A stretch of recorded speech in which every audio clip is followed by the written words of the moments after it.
Hai, apa kabar semuanya? Semoga kabar Anda baik-baik saja.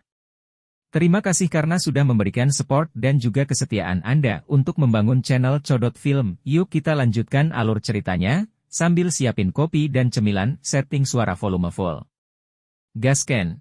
Hah? Xiao Yan juga kaget, lalu menatap Yuru di depannya. Kurasa buah hijau bulan sabit asli masih ada di danau ini. Yuru berpikir sambil berpikir. Tuan, apa yang harus kita lakukan sekarang? Xiao Yan juga bertanya dengan cemas. Oh, darahmu. Ambil setetes darahmu dan lemparkan ke Illusory Golden Monster Python. Cepatlah. Suara tergesa-gesa Raja Naga Emas datang dari ring. Xiao Yan juga bukan orang dengan bekas tinta. Begitu dia menggertakkan giginya dengan jari-jarinya, setetes darah merah dilemparkan ke ilusi monster emas Python. Ketika monster emas ilusi Python yang perkasa merasakan setetes darah Xiao Yan beberapa saat yang lalu, seolah-olah darah di seluruh tubuh telah membeku. Python menelan langit berwarna-warni. Ular raksasa emas ilusi sudah menyerah pada Xiao Yan, karena ia jelas merasakan aura manusia ini. Ular menelan langit berwarna-warni adalah ras terkuat dari klan ular, dan raksasa emas ilusi Python di mana berani lancang. Di antara binatang, garis keturunan selalu menindas, jadi ketika dia tahu bahwa Xiao Yan memiliki darah dari darah menelan 7 warna, kakak tertua dari Python monster emas ilusi, dengan mata terbuka lebar, juga menghormati Xiao Yan. Xiao Yan melihat ilusi Golden Demon Python dan berkata, bawa kami ke Crescent Moon Cui Guo. Ketika ular raksasa itu mendengar kata-kata Xiao Yan, ia juga menjawab dengan, bang bang bang, seolah-olah dia mengatakan untuk mengikutiku. Kemudian dia membanting ke dalam danau, seolah-olah ada sesuatu di dasar danau. Tubuh Xiao Yan melayang di danau es, melihat air berwarna coklat tua yang mengalir perlahan di sekitar tubuhnya dengan terkejut. Gelembung besar perlahan muncul di sampingnya.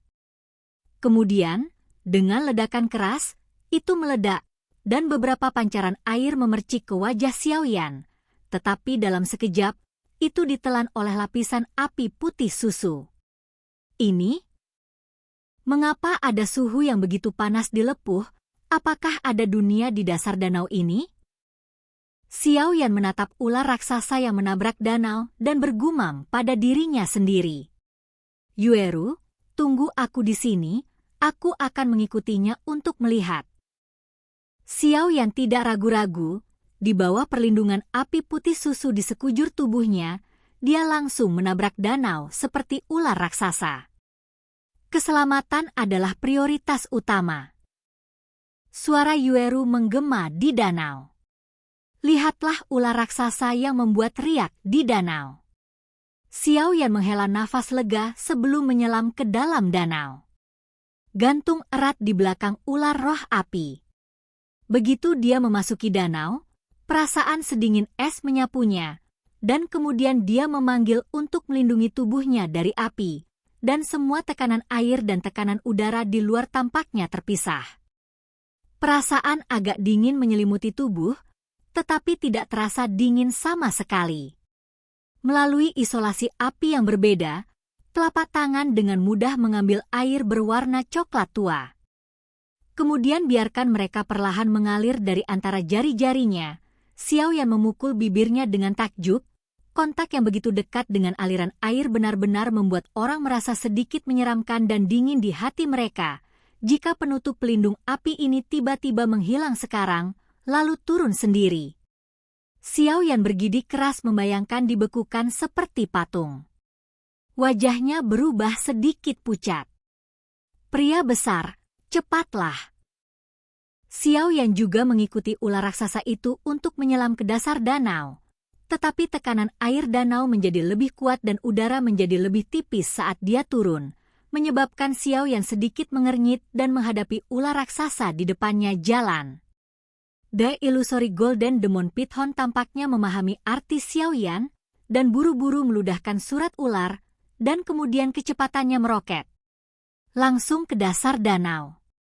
Meskipun api aneh untuk sementara dapat melindungi saya, itu akan menghabiskan banyak kekuatan jiwa.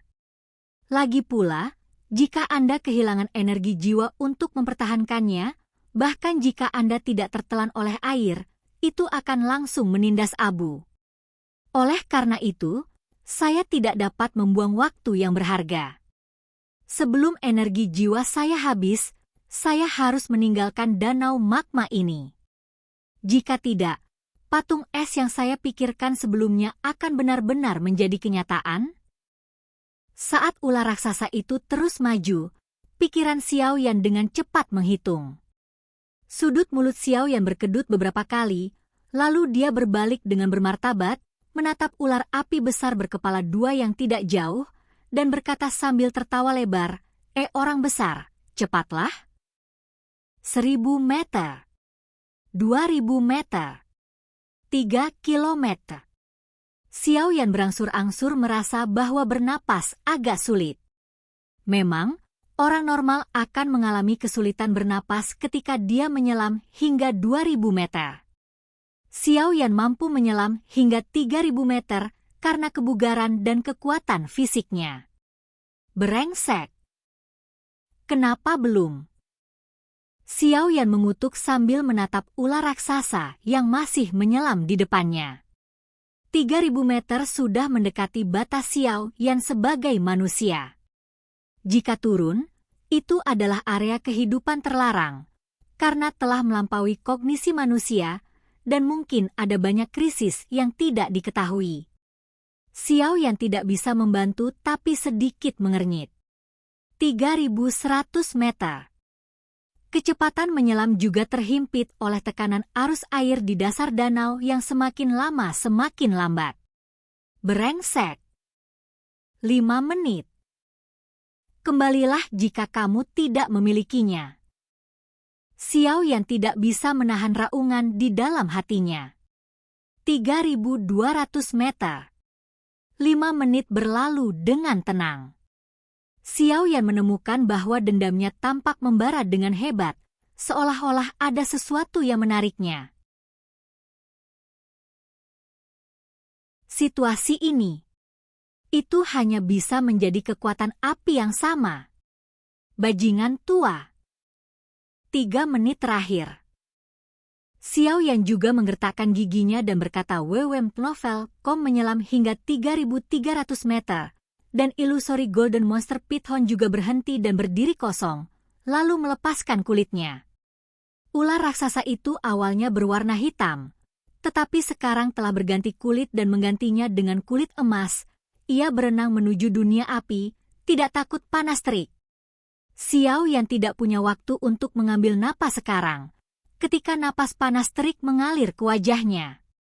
Melihat sekeliling, ketika Anda menyelam ke 3300 meter, itu adalah dunia magma yang panas. Itu merah menyala, tetapi dengan dukungan terus-menerus dari api Xiao Yi, Xiao Yan hampir tidak bisa melihat beberapa lingkungan sekitarnya. 1 es, 1 api, 2 surga. Pasti ada harta langka di bawah lava di sini. Raja Naga Emas di atas ring telah memperhatikan keadaan Xiao Yan. Jika terjadi kesalahan, dia akan segera mengambil tindakan. Tetapi ketika dia menemukan bahwa ada air danau yang sedingin es di atas dan air panas di bawah di dunia api, Jinlong tidak bisa tidak terkejut dengan pengetahuan luas Jinlong. Hah? Xiao Yan jelas juga tahu bahwa Raja Naga Emas peduli padanya. Jika dia ingin menjadi orang kuat, dia ditakdirkan untuk mengandalkan dirinya sendiri, dan dia tidak bisa menjadi orang kuat dengan mengandalkan orang lain. Tidak ada jalan pintas untuk pria yang kuat. Jangan bicara omong kosong, ikuti ular raksasa itu dulu. Ia telah hidup selama bertahun-tahun dan pasti sangat akrab dengannya. Jangan sampai hilang. Nada suara Raja Naga Emas penuh dengan api. Xiao Yan tidak berani gegabah ketika mendengar itu. Meskipun dia bingung, dia harus buru-buru mengikuti ular raksasa itu. Tapi untungnya, ular raksasa itu jelas sangat akrab dengan medan di sini. Sebelum arus bawah datang, mereka dapat menemukan rute yang paling cocok untuk menyelinap, dan Xiao Yan, yang mengikuti di belakangnya, juga mengambil kesempatan untuk menghaluskan magma ini. Arus bawah.